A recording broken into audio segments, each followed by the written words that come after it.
File menu मध्ये directly तुम्हाला new वर जायचंय. न्यू स्प्रेडशीट म्हणल्यानं नवीन फाईल इथं ओपन होते. बस एवढंच काम आहे न्यूचं. नवीन टायटल टाकू शकता आणि नवीन काम तुम्ही सुरू करू शकता. पण इथं कशामध्ये जायचं आपल्याला, संभाजीनगरमध्येच आपल्याला फाईल मेन्यू मध्ये गेल्यानं न्यू मध्ये इथं ऑप्शन आहे फ्रॉम टेम्पलेट गॅलरी. याच्यामध्ये ऑलरेडी काही टेम्पलेट आहे, जसे की मंथली बजेट आहे. ठीक आहे, मी यूज मध्ये घेतलेला आहे हा मंथली बजेट. किंवा ह्या सगळ्या गोष्टी तुम्हाला एक्सप्लोर करायच्या आहेत, आहे काय? फॉर एक्झाम्पल मी याच्यामध्ये काय घेतलं, इथं मार्केटिंग किंवा इथं काय एम्प्लॉय शिफ्ट शेड्यूल. तर जसा हा टेम्पलेट घेतलाय तर त्या पद्धतीचं वर्क त्याच्यामध्ये टाकता येते आपल्याला. हा, असं आहे. इथं shift, first shift, second shift आणि थर्ड शिफ्ट. बरोबर. आणि त्या शिफ्ट वाईज तुमचे तास डिवाइड केले जातात. टाइम किती ते किती आहे. करन्सी तुम्हाला चेंज करायची असेल तर माहित आहे करन्सी कशी चेंज करायची तुम्हाला. इंडियन करन्सी मी शिकवलेली आहे. एम्प्लॉय पर शिफ्ट किती आहेत. ठीक आहे. मग हे जे डाटा आहे ते तुम्ही भरायचंय. आता ऑब्व्हियसली या पर शिफ्ट एम्प्लॉयची क्वांटिटी जास्त राहील. टिल्ड जर घेतला, कंट्रोल टिल्ड, तर याच्यामध्ये काय दिसेल त्यांचं, शो दिसतो ना, इथं एम्प्लॉय नेम दिसतील पहा. आहे का? एम्प्लॉय नेम मध्ये एम्प्लॉयची लिस्ट टाकायची, आपली बनवायची पूर्ण जेवढे एम्प्लॉय आहेत तेवढे. ठीक आहे. बनले एम्प्लॉय तर याच्यामध्ये काय करायचं, इथं फॉर्म्युला दिलेला आहे शिफ्ट वाईज. म्हणजे ज्याचा कुठं कुठं रेफरन्स दिलाय हे तुम्हाला याच्यामधूनच कळेल पहा. शिफ्ट वाईज त्याची डिटेलिंग दिलेली आहे पहा तिथं. ए ला, बी आणि सी ला किती एम्प्लॉय प्रेझेंट अपसेट आहेत ह्या सगळ्या दिसतील. वीकेंड दिसतील तुम्हाला त्यामध्ये. तर पहिल्या वीक मध्ये, दुसऱ्या वीक मध्ये, थर्ड वीक मध्ये आणि 5 वीक आपल्या प्रत्येक महिन्यामध्ये असतात. तर त्या पद्धतीनं पूर्ण डाटा तुम्हाला दिसेल. आणि हे सगळं पॉसिबल आहे कशामुळं, फाईल मेन्यू, न्यू आणि कशामध्ये गेलोय आपण इथं, हा तर ह्या सगळ्या तुम्हाला मंथली बजेट पाहिजे तर इथं मंथली बजेट आहे पहा, त्या पद्धतीनं सर्व डिटेल्स दिसेल. तर तुम्ही ह्या सगळ्या गोष्टी, जर तुम्हाला एक्सेल जर ऑलरेडी झालेला असेल तर ह्या गोष्टी तुम्ही खूप इझी पद्धतीनं करू शकता. जस्ट डाउनलोड करायचा, आपला डाटा टाकायचा आणि परत अपलोड करायचं. फाईल मेन्यू आणि कशावर जायचं, डाउनलोड आणि डाउनलोड. तर हे डाउनलोड होऊन जाईल पहा. आला. आता एवढं झाल्याच्या नंतर जर ह्या टाईपची जर फाईल मी इथं सीट वर जातोय आणि इथून जर आपण नवीन डाटा जर घ्यायचा असेल तर सर्वात पहिले ब्लँक शीट घेतोय पहा इथं. आणि ब्लँक शीट तुम्हाला माहित आहे, स्टार्टिंगचा पहिलाच ऑप्शन आहे ते ब्लँक शीट आहे. आता याच्यामध्ये फाईल मेन्यू मध्ये जायचं आणि ओपन म्हणायचं पहा. ओपन मध्ये जर गेलं तुम्ही तर याच्यामध्ये ऑप्शन्स येतात पहा. Recent, my drive, share with me आणि काय येते इथं सांग. हा, स्टार. आणि दुसरी गोष्ट याच्यामध्ये काय आहे, कंप्रेस फाईल आणि अपलोडेड फाईल. सर्वात पहिले रिसेंट मध्ये या आधी केलेला सर्व डाटा आपल्याला याच्यामध्ये दिसतो.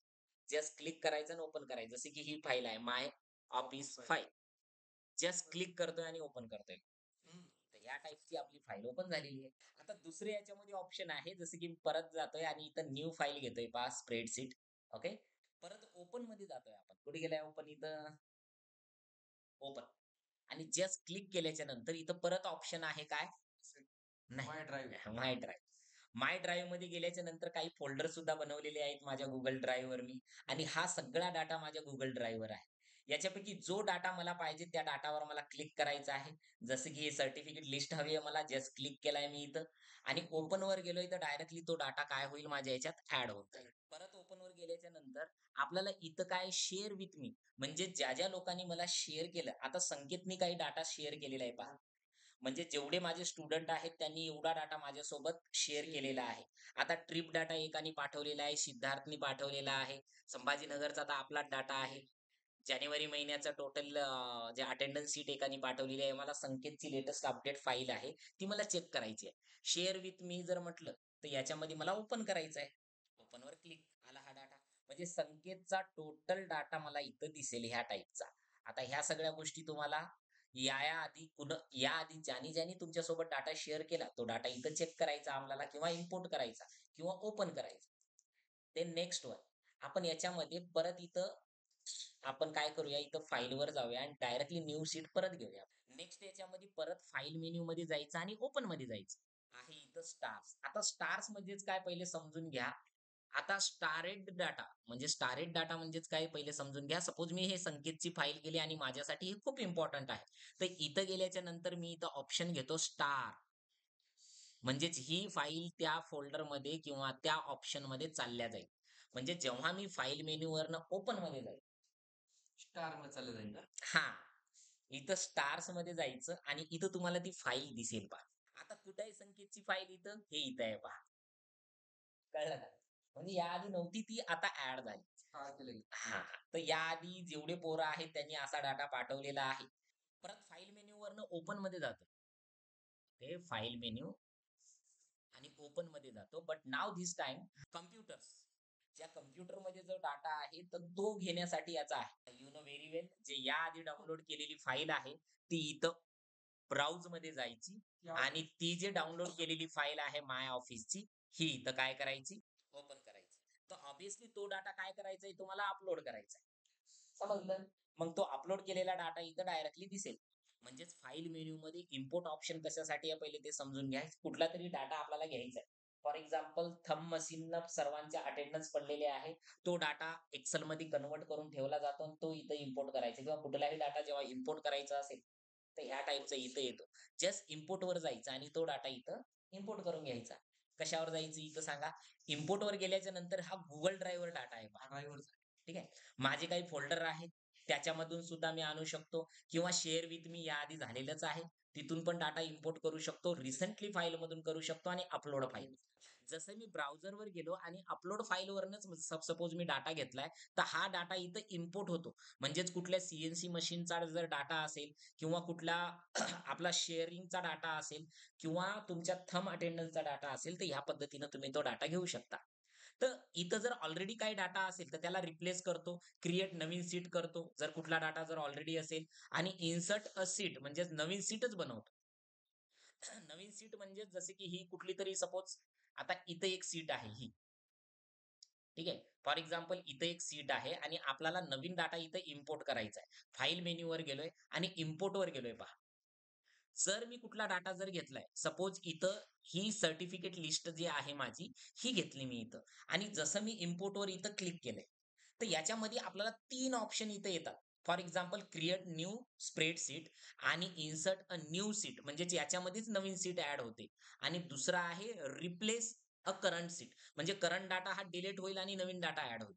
तर मग आपल्याला काय करायचंय, इन्सर्ट अ न्यू सीट म्हणजे याच्यामध्ये मला एक नवीन सीट द्या आणि त्याच्यामध्ये काय करा, थीम वगैरे म्हणजे डाटाचा तो थीम वगैरे सुद्धा याच्यामध्ये रिप्लेस करंट थीम म्हणजे करंट थीम जर रिप्लेस करायची असेल तर ती पण रिप्लेस होईल आणि याच्यामध्ये तो डाटा काय होईल, की या नावाने ती डाटा येऊन जाईल पहा. आहे का?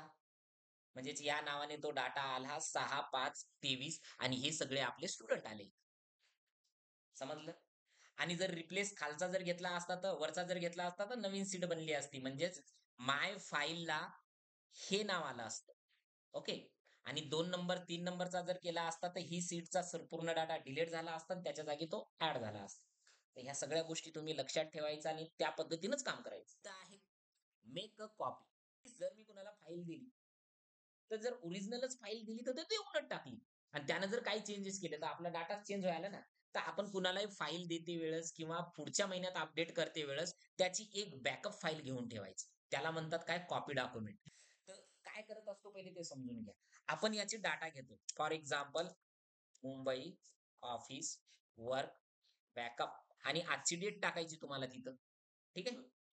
तर इथं घेतल्याच्या नंतर इथं कुठे आपल्याला ती बॅकअप कॉपी जी आहे ती कुठे ठेवायची? आपल्या ड्राईव्ह मध्ये ठेवायची, शेअर विथ मी मध्ये ठेवायची माहिती आहे ना, तिथं ऑप्शन आला असेल आणि कॉपी कमेंट्स मध्ये ठेवायची आणि कॉपी कमेंट्स सुद्धा लोक करू शकले पाहिजेत किंवा आपल्याला ज्याच्यासोबत शेअर आहेत. आता इथं share with me with the same people म्हणजेच याच्यासोबत जर ही मुंबई डाटाची फाईल आहे, ज्यांच्या सोबत काय आहे, शेअर आहे, त्यांच्या सर्वांना ही बॅकअप येऊन जाईल. पण आपण हे सगळं काढतोय आणि फक्त आपल्या ड्राईव्ह मध्ये पहा हायलाइट झालेला आहे ड्राईव्ह, त्याच्यामध्येच बॅकअप पाहिजेत असेल तर जस्ट कॉपीवर क्लिक करा आणि ओरिजिनल फाईल जशाच तशी चालू राहील तुमची, जे जशाच तसं चालू आहे. पण आजच्या डेट मध्ये हे बॅकअप आपल्या ड्राईव्हवर पडलेलं आहे. म्हणजेच फॉर एक्झाम्पल जर मी इथे या लोगोवर क्लिक केलं, सीट होमवर क्लिक केलं मी इथं आणि इथं त्याची फाईल एक बॅकअप येऊन जाईल पहा. आहे का? मुंबई वर्क बॅकअप नावाने आणि ही सीट सर्वांसोबत आपली शेअर राहील. म्हणजे चेंजेस केले सर? नाही, त्याने चेंज केले तर ह्याच फाईलमध्ये होणार, या फाईलमध्ये नाही होणार. आपल्या ती जस्ट बॅकअप ठेवली जर चुकून कोणाकडनं डिलीट झाली. आपण तुम्हाला दिलं हां. कसं आहे कुठलीही फाईलची एक बॅकअप राहते. मी हर महिन्याला बॅकअप घेतो स्टुडंटचा. म्हणजे चुकून जर काही डिलीट झाला मोबाईल नंबर वगैरे किंवा माझे युजर जास्त आहेत म्हणजे शेअर मी भरपूर लोकांसोबत म्हणजे माझे जेवढे टीचर आहेत बी परफेक्टचे त्यांच्यासोबत हा शेअर केलेला आहे डाटा. म्हणजेच त्यांनी जर कुणाजवळ जर मोबाईल जरी गेला आणि त्यांनी असा डिलीट जरी केला डाटा तर माझ्याजवळ त्याचा बॅकअप आहे ना. कळलं का? आता होतं कधी-कधी. आता हे सेव्ह करून जर त्यांनी क्लोज केला, तर कोणीच त्याला अंडू नाही करू शकणार किंवा आणू नाही नाही शकणार. होऊ शकत. तर त्यामुळं तो डाटा जो आहे तो बॅकअपमधून मी कॉपी पेस्ट करू शकतो. तर समजलं? दुसरं आहे याच्यामध्ये काय दिलेलं आहे सांगा? शेअर. आता हे तर माहीतच आहे तुम्हाला, की कुणा मी पहिल्याच लेक्चरमध्ये सांगितलं, की ही शीट जी आहे भरपूर लोकांसोबत शेअर करू शकता तुम्ही. जेणेकरून तो त्याच्या मोबाईलमध्ये वगैरे ओपन तिकडं करू फक्त शकतो. इथं कशात जायचंय आपल्याला? शेअर विथ अदर्सवर जायचंय आणि इथं ईमेल आयडी टाकायची. जसं की मी या दोघांसोबत हा डाटा शेअर करू शकतो. पण याच्यामध्ये पण ऑप्शन आहे पहा, की फक्त ते लोकं व्ह्यू करू शकतात. म्हणजेच त्यांनी जर तो डाटा ओपन केला त्यांच्या शीटमधून, तर ते फक्त व्ह्यू करू शकतील. दुसरं आहे याच्यामध्ये कमेंट, तर फक्त ते कमेंट करू शकतील ह्या सीटला. आणि दुसरी गोष्ट जे माझं फेव्हरेट आहे ते म्हणजेच एडिट. म्हणजे समोरचा व्यक्ती जो माझा कलीग आहे, जो माझ्यासोबत वर्क करतो, तर तो याच्यासोबत एडिट वगैरे सगळ्या गोष्टी तो करू करू शकतो. शकेल. तर मग इथं जसं आपण इथं काय केलंय, त्यांना मेसेज पाठवला. "This is our office data" आणि होय. इथं काय केलंय, सेट. सेंड केलंय. तर हा डाटा सर्वांसोबत शेअर होईल, सेंड होईल, एडिट पण होईल. एडिट पण होईल. कळलं का? जे आपले संकेत सर आहे, ते या डाटावर वर्क करतात. संकेत सर तुमचं नाव वगैरे इथं टाका बरं खाली. ओके. ऑटोमॅटिकली इथं डाटा येऊन जाईल तुमचा. ठीक आहे. दोघांचा हां. ते चालला. तो काय म्हणतात सेल सेल सेल चालू झाला बघा. संकेत नाव आलंय. टाक एक फटाफट. तर हा डाटा फटाफट तुम्हाला तिथं दिसेल. आता पहा दुसरं याच्यामध्ये ऑप्शन आहे जसं की फाइल मेनूमध्ये जातो आणि याच्यामध्ये डायरेक्टली आपण जो फायनल ऑप्शन आहे आजचं, ते काय म्हणतात? पब्लिश टू वेब या ऑप्शनवर क्लिक केलं तर याच्यामध्ये 2 ऑप्शन दिलेत. एक तर लिंक आणि एक असते एम्बेडेड. पहिला ऑप्शन जो वेबसाईटवर, वेब पेजवर म्हणजे याच्यामध्ये पी स्वरूपात तुम्हाला पाहिजेत असेल, एक्सेल स्वरूपात पाहिजेत असेल, तर मला एक्सेल स्वरूपातच हा डाटा पाहिजे. आहे का? आणि कुठला एंटायर शीट जर पाहिजे असेल, तर दोन्ही ज्या शीट आहेत तुमच्या शेअर होतील आणि फक्त एकच शीट जर पाहिजे असेल, माझ्या स्टुडंटला फक्त सर्टिफिकेट लिस्ट दिसली पाहिजे, तर ते पाहिजे असेल तर ती दिसेल. तर मी एंटायर शीटच इथं घेणार आहोत पहा इथं आणि डायरेक्टली इथं शेअर करणार आहोत. जसं मी इथं शेअर केलंय आणि ओके केलंय विथ लोकेशन, तर इथं तुम्हाला लिंक आली पहा. आता जसं की मी इथं डबल क्लिक केलं, ही कॉपी केली आणि हे जे आहे हे ॲज अ वेब पेज म्हणून कॉपी होईल पहा समोर. काय होईल? वेब पेज म्हणून एंटायर आणि शेअरिंग आहे. स्टॉप शेअरिंग पण नंतर करू शकतो आणि इथं जे आहे आपली ही as a web page, as a P आपण ॲज अ वेब पेज म्हणून याला क्लिक केले आणि जसं या लिंकवर आपण कॉपी केले, दुसऱ्याला पाठवले आणि त्याने जसं त्याच्यावर क्लिक केलंय, तर ही सीट त्याला ओपन होईल. वेब पेजवर हां आणि डायरेक्टली दिसेल पहा. आहे का? ठीक आहे? लिंकचा इश्यू हां, आणि लिंकच्या हिशोबाने तुम्हाला आपण तिथं ती लिंक त्यांना पाठवलं तर ते ओपन करू शकतात ना? हां, ओपन करू शकता. तर ह्या पद्धतीची ही सीट तुम्हाला तिथं दिसेल. कुठली लिंक पाहिजे कसं. पण एवढी मोठी लिंक कोणी ओपन करणार नाही. फॉर एक्झाम्पल कुणाला जर आपण हा डाटा पाठवला, एंटर केलं तर एवढ्या मोठ्या लिंकवर तो क्लिक करणार नाही. करेल का? तो म्हणेल आता तर मार्केटमध्ये नवीन ट्रेंड आला, कुठलीही लिंक अनोळखी हां. क्लिक करू नका. तर ह्या टाइपचा तुमचा थोडासा मित्र जरी आला, "अरे कशाला लिंकवर क्लिक करू?" तर अशा वेळेस तुम्हाला काय करायचंय सांगा? इथं जायचंय डायरेक्टली नवीन सीट ओपन करायची आहे आणि याच्यामध्ये नाव टाकायचं आहे लिंक शॉर्टर. Sure, sure. हां, लिंक शॉर्टर नाव टाइप करायचंय तुम्हाला आणि पहिल्या लिंकवर जसं की इथं सुद्धा आहे, इथं सुद्धा आहे. तर इथं ह्या लिंकवर क्लिक केलं म्हणजे पहिल्या साइटवर क्लिक केलंय आणि आपली मोठी लिंक इथं पेस्ट केली आणि काय म्हटलंय? शॉर्ट द लिंक म्हटलं. तर इथं आपली लिंक पहा किती छोटी झाली पहा. आहे का? ठीक आहे. शॉर्ट. आणि इथं कॉपी केलंय. तर याच्यामध्ये असे भरपूर ऑप्शन आहेत. या लिंकला नाव सुद्धा देऊ शकतो. सगळंच आपण करू शकतो. जसं की मी इथं कॉपी केलंय आणि ही लिंक जर माझ्या कलीगला पाठवली, की हे आपले एक्सेलची शीट आहे, याला क्लिक करा. तर त्यानं जसं या लिंकवर क्लिक केलं, तर तो डाटा येऊन जाईल त्याच्याजवळ. आहे का? म्हणजे डायरेक्टली शीटवर आपली एक्सेल शीट तिथं दिसेल आणि दोन्ही शीट तो पाहू शकतो आणि त्याला एक्सेस करू शकतो.